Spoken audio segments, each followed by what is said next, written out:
Que assim seja. Desculpe, um barulho me atrapalhou. Desculpe.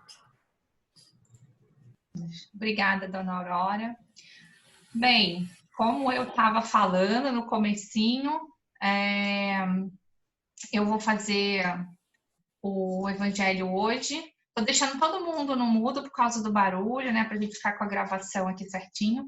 Mas quem quiser falar, por favor, ou levante a mão que eu abro vocês, ou podem abrir o microfone e fazer os comentários. Eu trouxe alguns slides para compartilhar e eu vou compartilhar minha tela aqui, tá? Se por um acaso vocês não virem, me avisem. Estão vendo? Tudo bem? Estão vendo os slides? Obrigada. Sim, bem. Vou colocar no modo apresentação. Assim que ele abrir o modo apresentação. Então entrar aqui. Quer? Não, mãe, não. Aí entra no Office. Peraí. Agora, foi. Então, o item do Evangelho, ele é bem pequenininho. Aqui, meu Deus, peraí. Ele é um item bem pequenininho. São apenas 2 itens, o item 5 e 6, e ele fala sobre mercadores expulsos do templo. Vou colocar aqui para a gente acompanhar a leitura. Eles vieram em seguida a Jerusalém, e Jesus, entrando no templo, começou por expulsar dali os que vendiam e compravam. Derribou as mesas dos cambistas e os bancos dos que vendiam pombos, e não permitiu que alguém transportasse qualquer utensílio pelo templo. Ao mesmo tempo, os instruía dizendo: não está escrito, minha casa será chamada casa de oração por todas as nações? Entretanto, fizestes dela um covil de ladrões. Os príncipes dos sacerdotes, ouvindo isso, procuravam meio de o perderem, pois o temiam, visto que todo o povo era tomado de admiração pela sua doutrina. Isso está no Evangelho de Marcos e Mateus. E o próximo é o comentário do Kardec, que fala: Jesus expulsou do templo os mercadores, condenou assim o tráfico das coisas santas sob qualquer forma. Deus não vende a sua bênção nem o seu perdão, nem a entrada do reino nem dos céus. Não tem, pois, o homem o direito de lhes estipular preço. Bem, aqui primeiro a gente precisa entender que esse texto é um texto que está cheio de metáfora, né? Como eles chamam, é um relato de ação simbólica, que na verdade é como se fosse uma encenação, que era muito comum no no Velho Testamento, e que em alguns momentos do Novo Testamento também aparecem. Essa passagem foi relatada em 4 evangelhos, na verdade. Foi relatada em Marcos, Mateus, Lucas e João. Mas Kardec pegou Marcos e Mateus e juntou e colocou aqui nessa passagem no evangelho.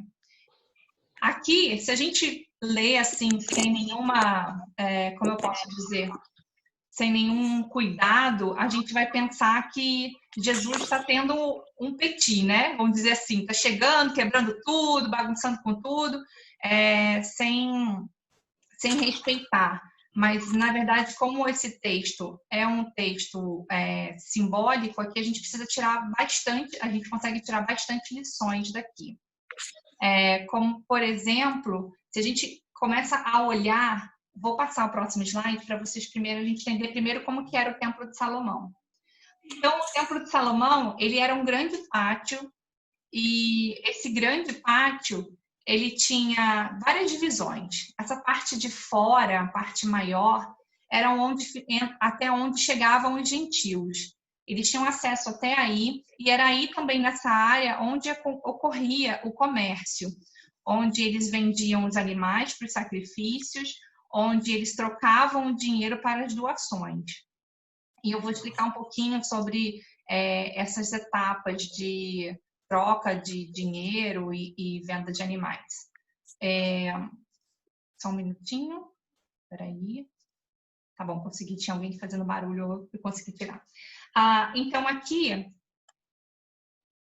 Esse grande templo, na verdade, ele foi reconstruído, né? O templo final ele foi reconstruído, mas o primeiro templo foi construído pelo filho do rei Davi, Salomão, na verdade, Davi idealizou esse templo, só que ele não teve tempo de construir, porque ele morreu antes, e depois Davi concretizou o sonho do pai e fez o templo do rei Salomão.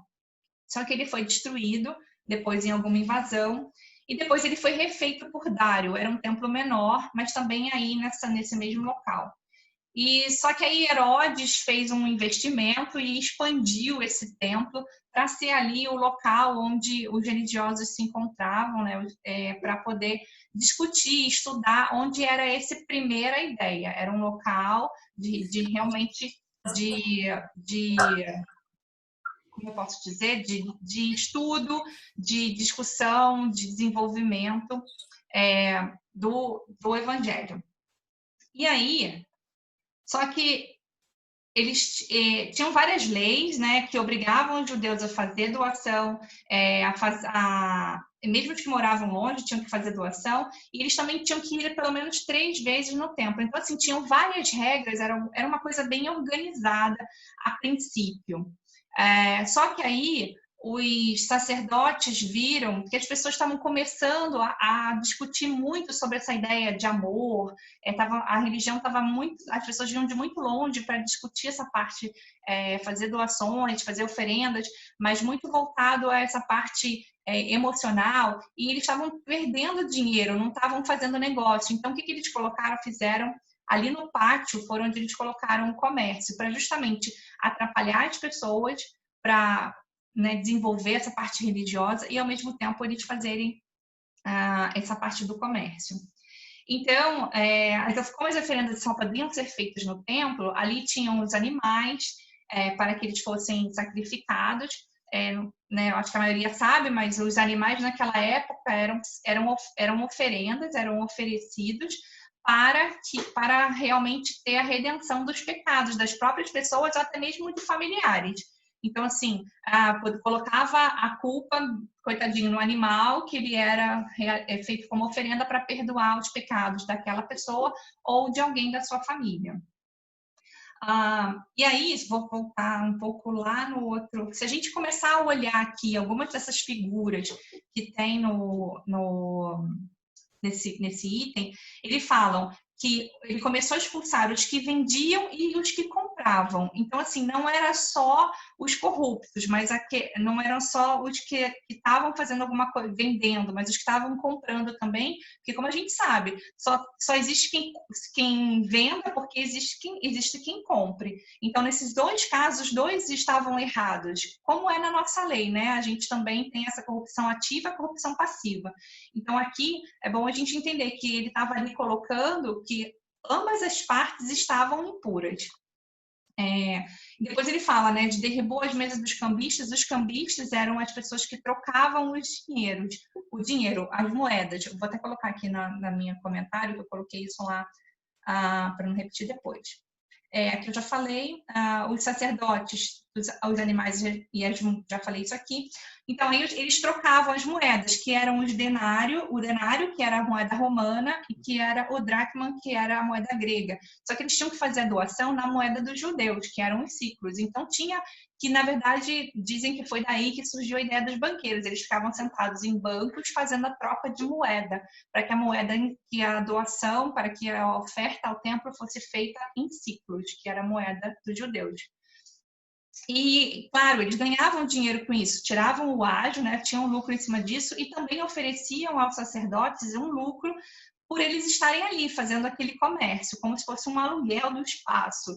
Eles pagavam Então, assim, por isso que o Jesus chama como covil de ladrões, porque aquilo dali estava roubando a atenção das pessoas para o que realmente importava, que era a parte da religião, que era a purificação que eles deveriam fazer vindo naquele templo. Eu já falei, né, que é uma encenação profética e que, na verdade, mostra esse ato de purificar o templo. Quando Jesus chega, vou voltar lá em cima de novo, quando Jesus chega e começa a derribar as mesas, a proibir que transportassem utensílios, ele queria que nada de coisas materiais ali fizessem sentido, que ali fosse um lugar religioso, porque estava escrito que era uma casa de oração, então é um lugar de purificação.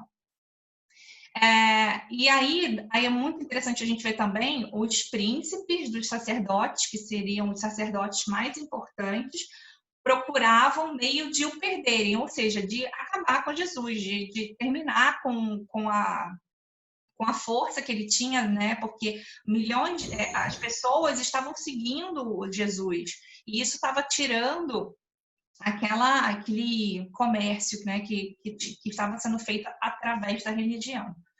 Então, desculpa. Aí mais embaixo, uma coisa que quando Kardec comenta, ele fala: condenou assim o tráfico das coisas santas. Então, o que seriam coisas santas?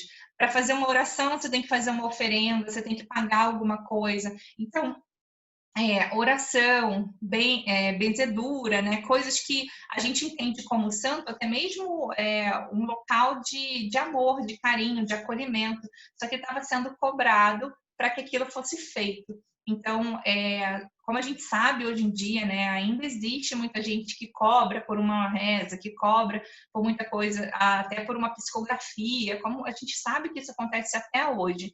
E já acontecia bastante naquela época e Jesus já condenava. Então, o mais interessante aqui é quando a gente realmente pega essa metáfora do templo e traz ela para o nosso templo, né? O que seria o nosso aqui? O que seria o nosso templo? Seria o Templo de Salomão, é como se fosse o nosso templo, a nossa casa, que seria o nosso corpo, o nosso espírito, que é onde a gente precisa purificar. Por isso que nós estamos aqui encarnados, passando cada um com as suas experiências, cada um tendo as suas dificuldades ou as suas facilidades em um lado, em outro, aprendendo coisas diferentes justamente para que a gente esteja em processo de purificação, como Jesus ensinou naquele momento. E o interessante é que essa passagem do templo, ela foi logo depois da parábola da figueira, né? Que a gente já falou também, acho que foi até eu que falei no centro, quando Jesus fala, a figueira está muito frondosa, ela está muito bonita, como o templo, era um local muito bonito, que que era para abrigar 20 mil pessoas, mas que ao mesmo tempo, ele é bonito só por fora e não tem aquele propósito real que ele deveria ter. Continuando aqui, calma aí, na minha apresentação. Então, quando a gente pensa no nosso templo, é nossa responsabilidade entrar nesse processo de purificação e passar por ela durante essa experiência que a gente tem aqui na Terra, ou como todas as outras que a gente já teve, ou aqui, ou em algum outro lugar. O que acontece? Muitas vezes a gente coloca, sem querer ou sem perceber, a culpa no outro. Eu não sou feliz porque fulano me perturba todos os dias, eu não sou feliz porque meu pai morreu, porque eu não tenho marido, ou por qualquer coisa. A gente coloca a culpa na outra pessoa, a gente justifica, hoje eu não consegui, sei lá, vir na reunião do centro porque meu filho ou não deixou. A gente costuma colocar a culpa em outra pessoa, justificar em cima de outra pessoa. E a gente talvez precisa olhar com os olhos de responsabilidade. Por que a gente não consegue, talvez, perder o impulso de domar o impulso de uma raiva? Por que a gente não consegue se parar e reconhecer os nossos erros, para que a gente trabalhe os nossos erros? Então, esse é a primeira coisa que a gente precisa olhar, a questão da nossa responsabilidade. E também, como a gente falou, a gente precisa descobrir quais são as nossas batalhas, o que realmente eu preciso purificar, quais são as minhas dificuldades perante os meus desafios e o que eu preciso entender com tudo isso que passa por mim, que passa no ambiente de trabalho, que passa no ambiente do lar. Então, a gente sempre precisa ver como que a gente tira essa lição dessas experiências que a gente recebeu, porque a gente recebeu essas experiências, né, vamos dizer assim, de graça, como eu ouvi algumas coisas falando, assim, Jesus é chamado, né, da graça, Deus é uma graça, por quê? Porque eles dão as coisas, nosso corpo veio de graça, a natureza veio de graça, e as nossas experiências, por mais que algumas não sejam boas, a gente recebe elas para nos purificar. Então, como que a gente faz para usar essas lições da melhor forma? O que realmente a gente precisa é parar e ouvir a voz de Deus dentro de nós. Talvez a gente fala muito de resignação, de aceitação, mas é realmente entender qual é a lição disso. Aonde que eu realmente preciso olhar e mudar um pouquinho de cada vez, né? Talvez num momento de raiva, naquele momento não responder, pensar um pouco mais e entrar assim nesse processo de purificação aos poucos. E aí realmente a gente viver o nosso propósito, que está alinhado com o propósito do planeta, o propósito de Deus.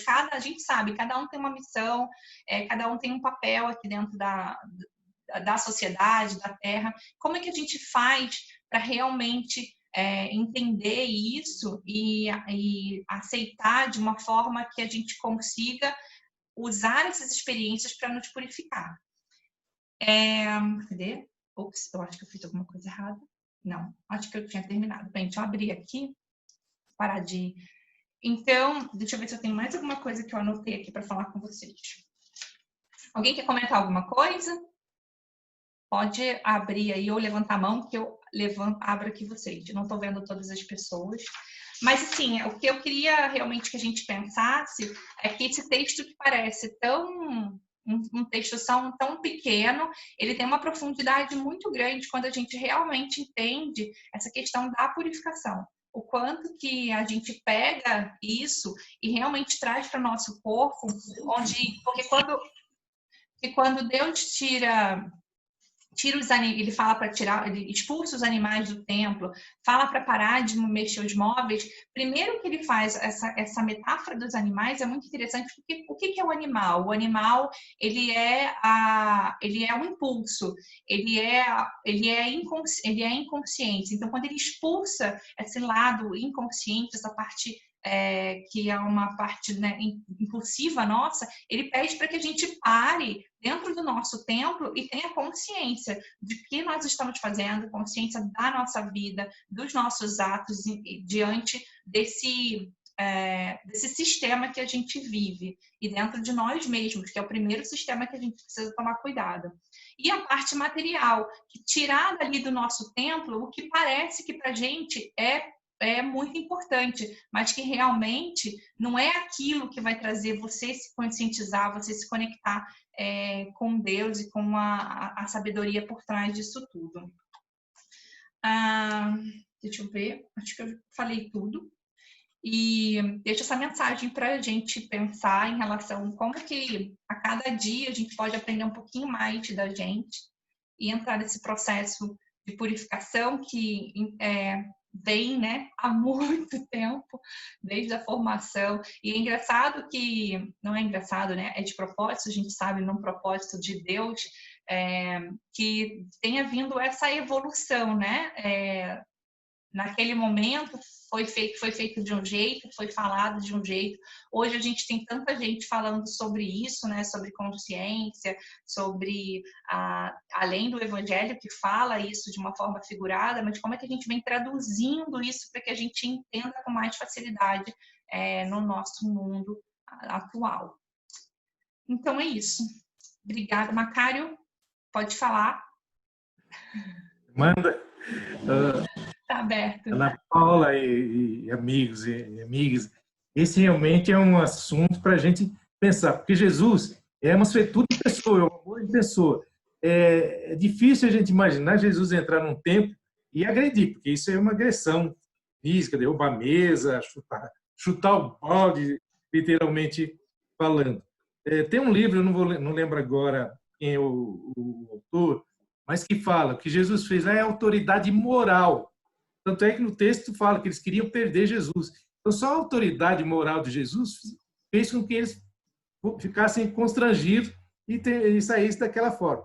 do jeito que foi traduzido isso, dá a impressão que Jesus entrou chutando, agredindo. Para entender é que a gente tenta justificar a nossa violência com esse ato de Jesus, que na realidade é o que você reforçou aí. É uma metáfora e não uma ação de agressão direta, porque Jesus não ia fazer nada, absolutamente nada disso. Não dá para a gente esperar de alguém que fala: ame o teu inimigo, e agredir do jeito que é colocado aí. Né? Macário, é interessante que assim, é realmente uma encenação, até a parte da figueira também, né? Ele fala da figueira, a figueira frondosa, mas que não tinha frutos. E depois, quando ele sai do templo, todo mundo passa pela figueira e a figueira está seca, porque ele também condenou aquela figueira, assim como ele condenou as ações dentro do templo.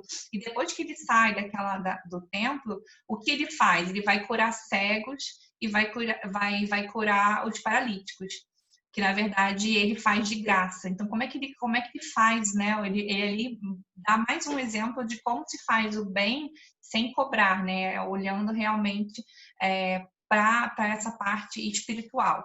Então, ele deixa várias figuras assim para a gente interpretar de uma forma de encenação literária mesmo.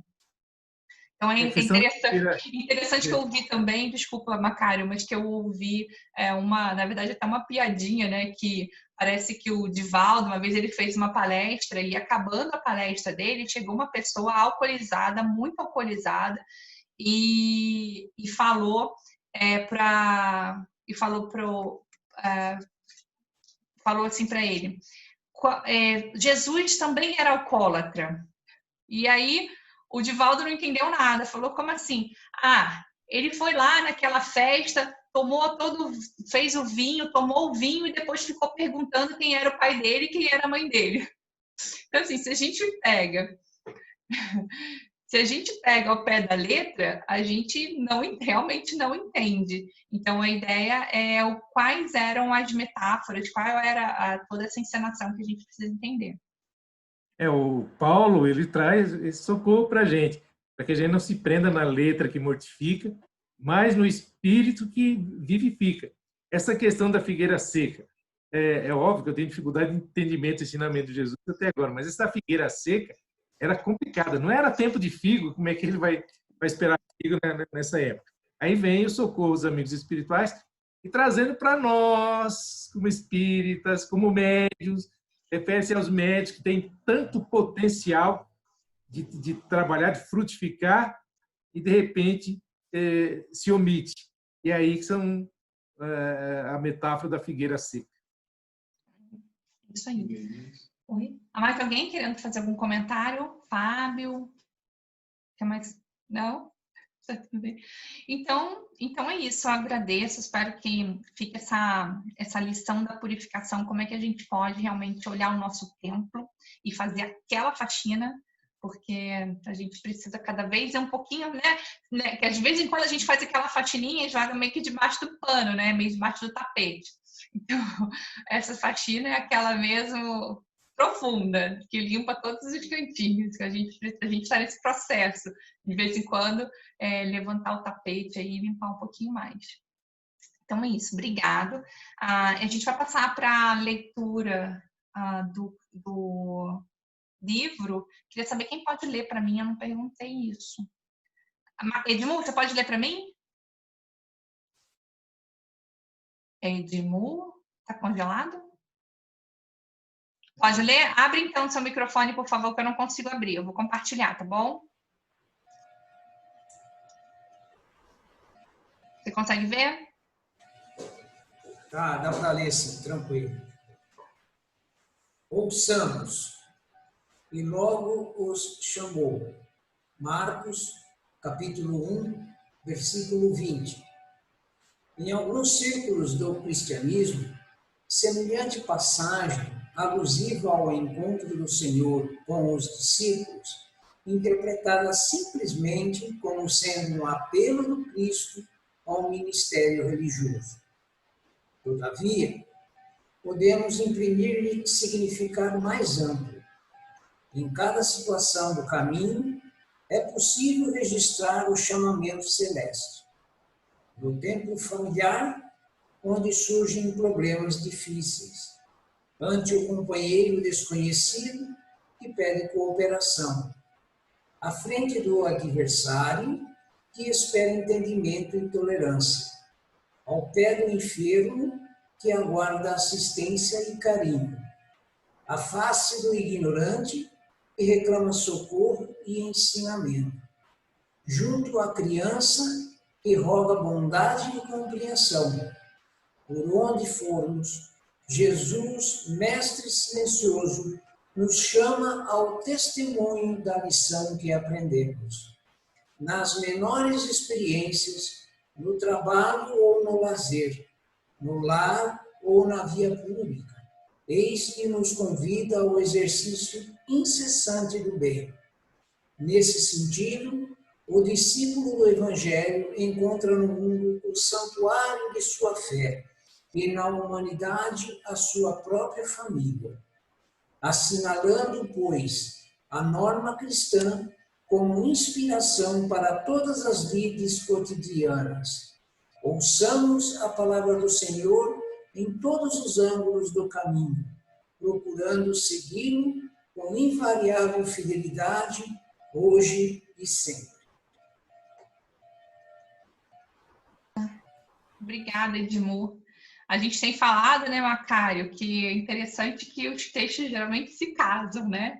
E aqui, quando fala dessa parte do tempo, do enfermo, do ignorante, da criança, quantos chamados a gente tem no nosso dia a dia para realmente nos purificar? Porque são coisas que surgem no nosso caminho, que a gente pode fazer diferente e que a gente pode aprender muito diante disso. Alguém mais vai falar? Senão só eu que falo. Sou eu. Deixa gente... alguém falar.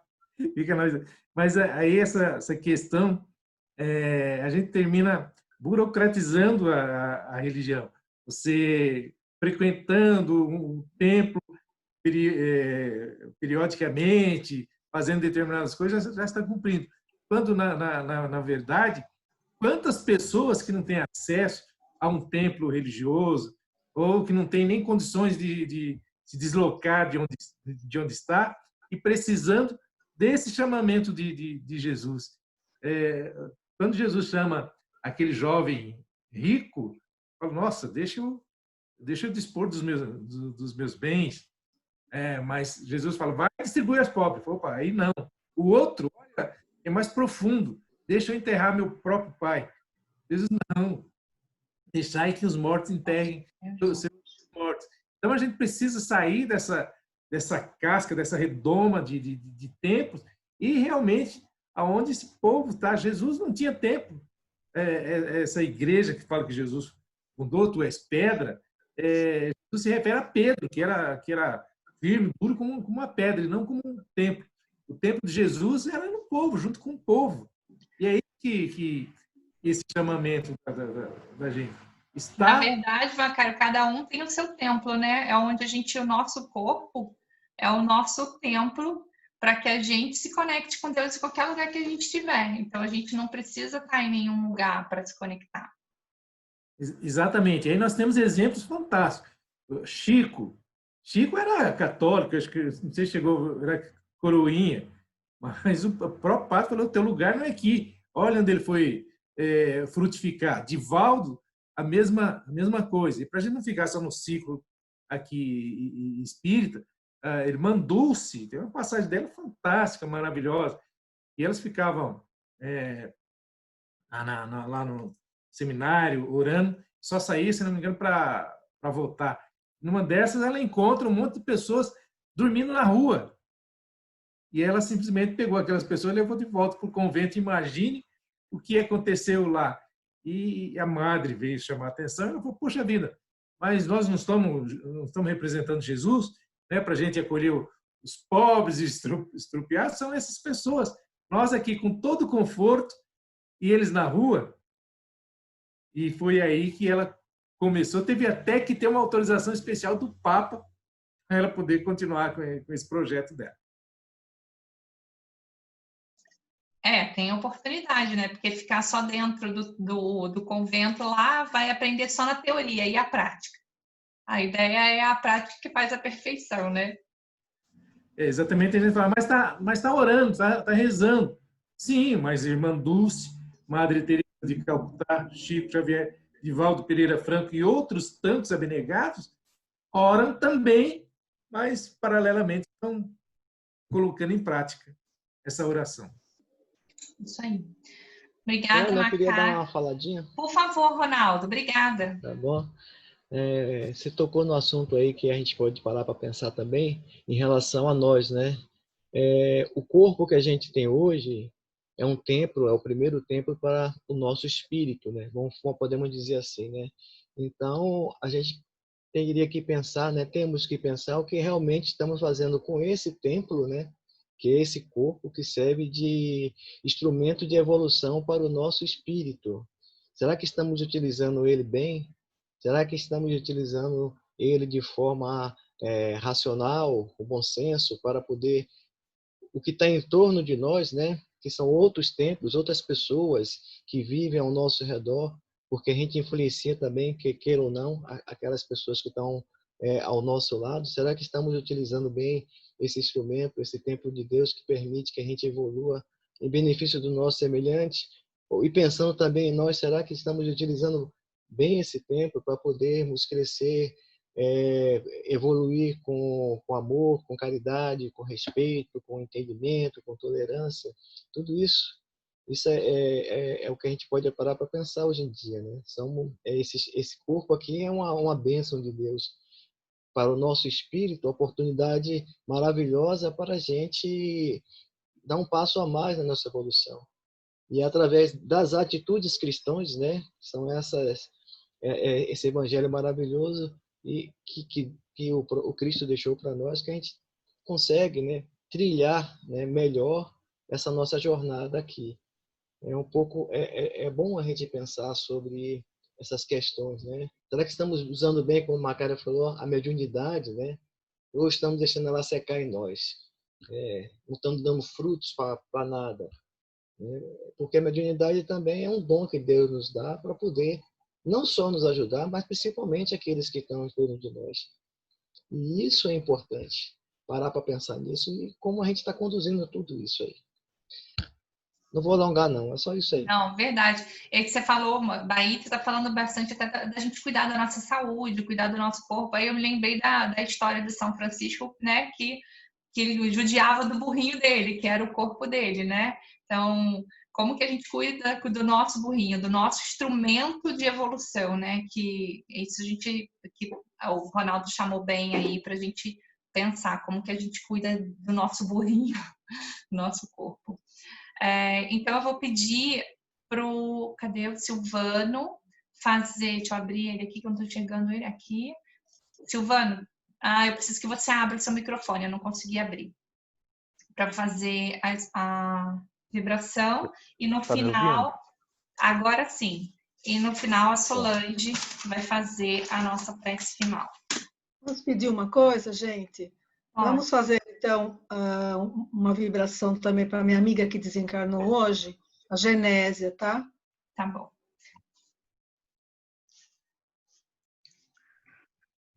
Então vamos elevando nossos pensamentos a Deus e a Jesus. E os nossos melhores pensamentos vão se transformar numa força muito grande, uma energia muito brilhante. E os nossos mentores, os trabalhadores do bem, a espiritualidade maior, também vai nos ajudar a fortalecer mais ainda essa energia. O próprio Jesus que disse: quando dois ou mais se reunirem em meu nome, lá eu estarei. Então, pela força do próprio Jesus também, esta energia ganha muita força. Uma luz muito branca percorre todo o globo terrestre. Essa força envolve todo o nosso planeta, nosso lindo planeta azul. Vai purificando cada molécula do ar, as nuvens, a atmosfera, penetra nas águas, purificando os lagos, os rios, os oceanos. Essa luz que a gente vibra envolve todos os seres desse nosso planeta, tanto os pequenos animais quanto os grandes animais, as aves, os peixes. Ela percorre as nações e a gente vibra intensamente para que essa luz encontre os seus líderes, seus governantes e os envolva para que eles possam conduzir os seus povos sempre dentro dos ensinamentos de Jesus em busca do progresso e da paz mundial. Vibramos para que essa luz encontre também todos aqueles pelo mundo que não têm um teto, aquelas pessoas abandonadas, aquelas pessoas doentes no mundo todo, nesse momento, aquelas pessoas cujos nomes durante esses dias a gente vibrou tanto, a quem ainda está nos hospitais, e vamos vibrar também por aquelas pessoas que fizeram a passagem nesta semana, vítimas ou não dessa pandemia, para que Jesus, com seus trabalhadores abnegados, recebam esses nossos irmãos na espiritualidade, para que eles sejam orientados da melhor maneira possível e que seus familiares sejam consolados. Vamos vibrar para que essa nossa força encontre também aquelas pessoas que estão privadas da sua liberdade, os detentos nas prisões do mundo todo, para que eles comecem a se arrepender se fizeram mal aos seus semelhantes, que o arrependimento é o primeiro passo da evolução espiritual. Vibremos para que essa luz também envolva as suas possíveis vítimas, que também precisam de um acolhimento. Vibremos por todas as vítimas de todas as violências que nesses tempos assolam o mundo todo, violência doméstica, violências sexuais, psicológicas. Vamos vibrar também pelos desempregados, aquelas pessoas que estão desesperadas, à procura de um trabalho para voltar a suprir as suas necessidades básicas dos seus familiares. Vamos vibrar pelos empresários, muito preocupados também, com toda a razão, num momento tão difícil que o mundo todo passa. Vibrar pelos trabalhadores em geral. Vamos vibrar por aqueles trabalhadores que neste momento tão difícil empregam a sua vida a cuidar daqueles que estão doentes.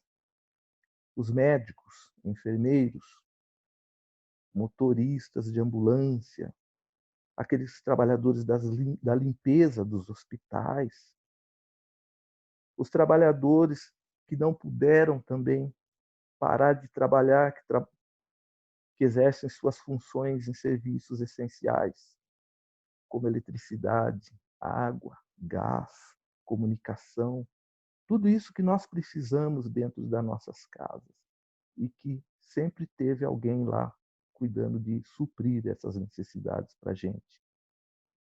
Vamos vibrar pelo nosso país, Brasil, coração do mundo, a pátria do Evangelho, para que os nossos governantes de todas as esferas possam promover a união, a harmonia, com valores espirituais, a humildade, a vaidade, para suplantar as vaidades, para que o povo possa saber que um livro tem mais valor do que a arma. Para que não entremos numa luta fratricida. E, ao contrário, para que entremos numa comunhão fraternal. Vamos vibrar pelos nossos lares, lugar onde temos as nossas maiores lutas, onde temos as nossas maiores dívidas, mas que estamos aqui nessa reencarnação para resolver esses problemas, para que tenhamos harmonia nos nossos lares, respeito, fé, esperança, resiliência. Vamos vibrar por nós, vamos vibrar pelos nossos amigos, vamos vibrar também pelos nossos inimigos, para que possamos iniciar uma transformação interior. E, se possível, se preciso, tomemos a iniciativa de pedir perdão aos nossos inimigos.